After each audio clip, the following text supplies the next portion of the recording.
In this lesson, I'm going to introduce the concept of educational signaling, that grades in school can be seen as a signal about qualities that we might possess. Now, many students in the course of their educational career have probably had the following kind of thought. Why should I learn blank? I will never have to know this the rest of my life. And we can fill in the blank here, whether it's math or science or history or English or a foreign language or some kind of art or whatever. This is a sort of a common thought that many students have had at some point in their educational career. Well, educational signaling theory has a response to this thought. It may well be true that you will never have to know some bit of information the rest of your life, but learning it well anyway sends a powerful signal. Now, why should we care if we're sending a powerful signal? Because a good, powerful signal will benefit you in the future. Now, what is it that grades are supposed to signal? Well, that, of course, depends on the grading system. And there are a couple of different kinds. In the mastery grading system, a grade just reflects your knowledge and skills only. But in more traditional grading systems, more common in the United States at this time, grades reflect things other than just your knowledge and skills. So, of course, we give quizzes and tests that measure knowledge and skills, and the skills would be things like reading and counting and calculating and listening and thinking and so on. But we also often have homework grades that might assess time management, independent work, conformity. Are you motivated to do the work? Conscientiousness. Do you desire to do quality work? A classwork grade, might assess respectful behavior, attention, engagement in learning, following instructions. So to the extent that the school grades have components like homework grades and classwork grades and participation grades, then the grade is reflecting more than just knowledge and skills. So we do have these two approaches, and there are debates in educational circles about which type of grading system is best, and there may be pros and cons for each. In the mastery approach, again, the grade reflects knowledge and skills only, and we can think of the more traditional as a process approach, where the grade reflects a combination of knowledge and skills and other qualities like conscientiousness and conformity, which are also assessed. So let's take a look at our little picture over here. Here we are, and we're attempting to jump over this wall, and the wall would represent educational obstacles. So to succeed in school and get good grades, we've got to overcome various obstacles that schools present to us. So the idea is, in addition to knowledge and skills, grades signal those qualities that contribute to overcoming educational obstacles. So whether we succeed or not, we're sending information out into society about us, about our ability to overcome these educational obstacles. So what do grades signal? Well, various economists and psychologists have sort of boiled down the characteristics into three buckets. One, intelligence, our ability to learn and remember and use that information to solve problems. Conscientiousness, so that reflects sort of our discipline, our work ethic, our commitment to quality. We desire to do quality work. And then social conformity, and this is a concern for meeting social expectations. And we'll flesh out these two in a little bit more detail coming up. But first, let's just note that the conscientiousness and conformity are sort of dimensions of character. And a good grade shows that you're the kind of person who can work hard and meet social obligations. So according to the signaling view, good grades signal the whole package. Again, we're assuming the traditional grading system, the process approach. So the intelligence component, well, one can learn quickly and deeply. Conscientiousness, one can work until the job is well done.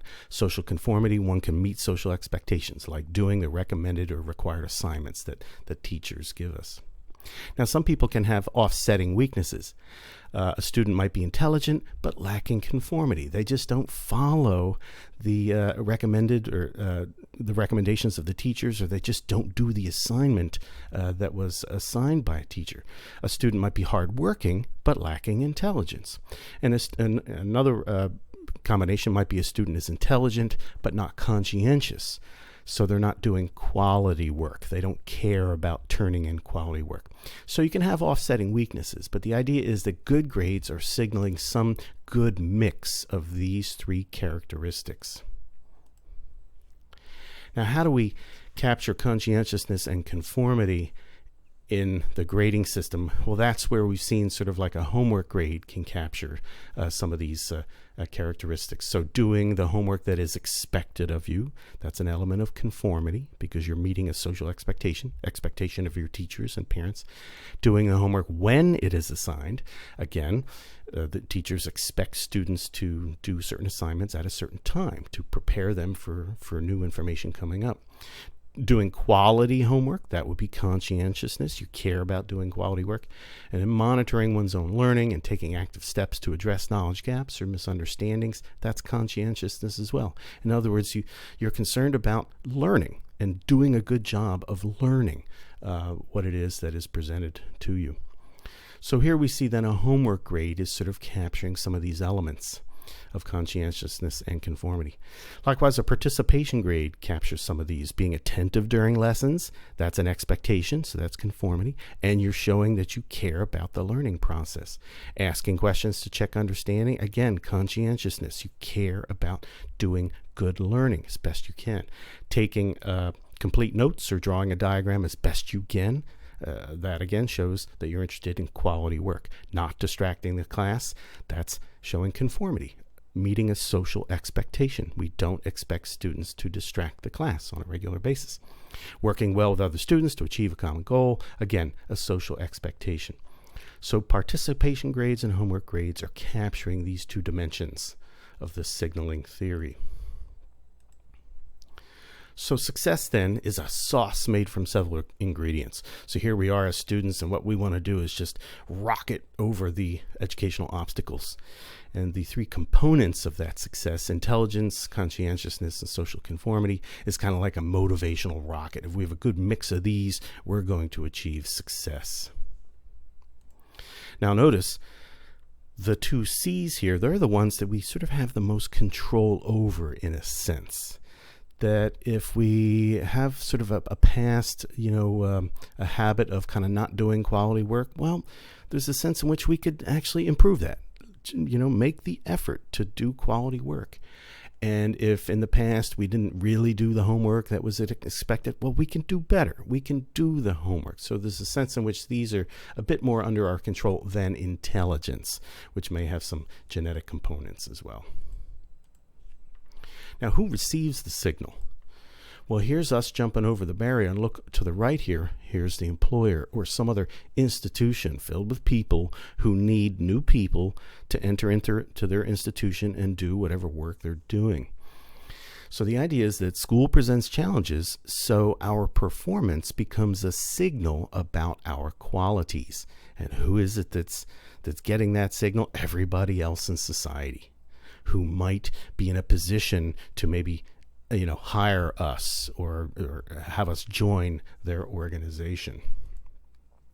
So the basic idea then is that if we're good at school, the employers are sort of making the inference that we'll be a good employee or a good worker in whatever organization you're attempting to join. Now, how do the employers determine that? Again, that's like what a transcript would do. So that's the record. These are the grades that employers are looking at as a way that we are signaling our qualities to prospective employers.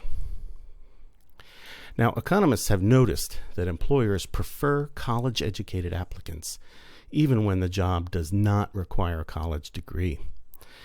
And this is nicely explained by educational signaling. If the employers think that people who graduate from college are likely to possess those other qualities like conscientiousness and conformity that employers value. So this is something that we see in the economy, that employers, if they have two candidates and one has a college degree and one doesn't, but the job doesn't really require a college degree, employers often favor the college graduate. And signaling theory can sort of explain this by saying the employers, if they're given a choice, the employers are going to choose the college graduate because the mere fact of graduating college says something about these other qualities, conscientiousness and conformity, in a way that a non-college graduate cannot signal because they didn't attend college. So notice in middle school up here on the left here, the wall's a bit lower. In high school, the wall's going to get higher. There are going to be increasingly difficult obstacles and challenges. The volume of information is going to increase. The complexity of the information and the tasks you have to do will increase. The time pressures increase. So high school, of course, there are greater and greater obstacles and challenges. So getting good grades in middle school and then again in high school is showing the world that we are capable of meeting these obstacles and overcoming these obstacles and meeting these challenges. Now, in signaling theory, any good signal should be hard to fake. Well, consider grades in school. When we consistently get good grades year after year, even as the obstacles get bigger, these walls really should be growing in height, multiple years of obstacles, and if we continue to get good grades, that is indeed a signal that's hard to fake. So consistently good grades is a really good signal to send the rest of society. So in general, good grades are hard to fake. Consider trying to fake good grades is risky. Now, there are a couple ways you might do this. Cramming and cheating can get you short-term gains and opportunities, but cramming and cheating over the long term is often detected, and people will quickly identify those who don't know what they're talking about. Now, let's unpack this a little bit. Cramming is when you study right before the test, and while that may help you in the short term, psychologists have clear and convincing evidence that cramming does not lead to good long-term retention. So cramming will get you a grade in the short term, but you will not have any knowledge to show for your cramming when you get out into the world and other people are assessing your knowledge. And of course, cheating violates social norms. But again, that can give you a short-term gain, but if you are discovered, that is a major red flag in the signal that you are sending others in society. Now, here's another way to look at cheating and cramming as in the signaling point of view, that both of these behaviors harm others as well as oneself. Now, teachers often point out that cheating or cramming only hurts the student.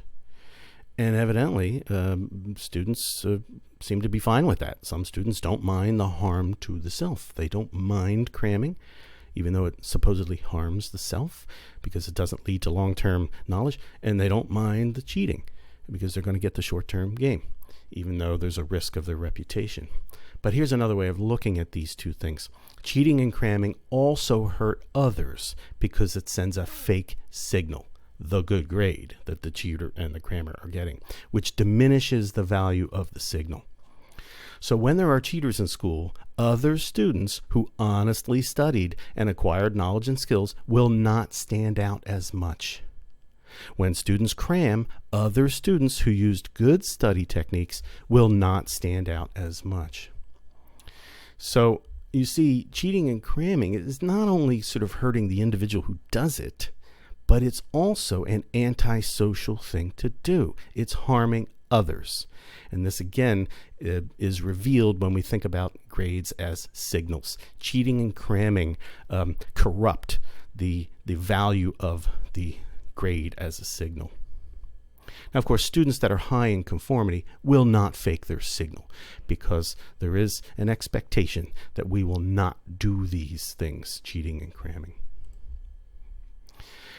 On the other side of things, teachers can diminish the value of signals just as students who cram and cheat can diminish the value of the signal. How do teachers diminish it? Well, they can do things like grade inflation, give everybody the A. They can give lots of extra credit to get everybody the A. They can fail to police cheating. They can, they just kind of look the other way. Well, that ends up then encouraging or inviting cheating, and that is going to diminish the value of the signal. They can encourage the use of cramming. Again, that will make students maybe succeed in the short term, but they will not have long-term knowledge. So teacher behavior, too, can diminish the value of the signal. So to wrap up then, there are two ways to get an A. We can cram our way to an A or cheat or do all the extra credit in the world, or we can use good study habits that produce lasting knowledge and skills. But that second option requires these dimensions of our character: conscientiousness and conformity. Of course, in education, teachers and parents and pretty much everybody else in society, we want to encourage students to use option 2. This is the better A right here. But we need to pay attention to what we're doing in school, and the idea that seeing our own grades as a signal may help motivate us to send the best signal possible. So that'll be the take-home message here. Let's motivate ourselves, and let's try to send the best signal we can.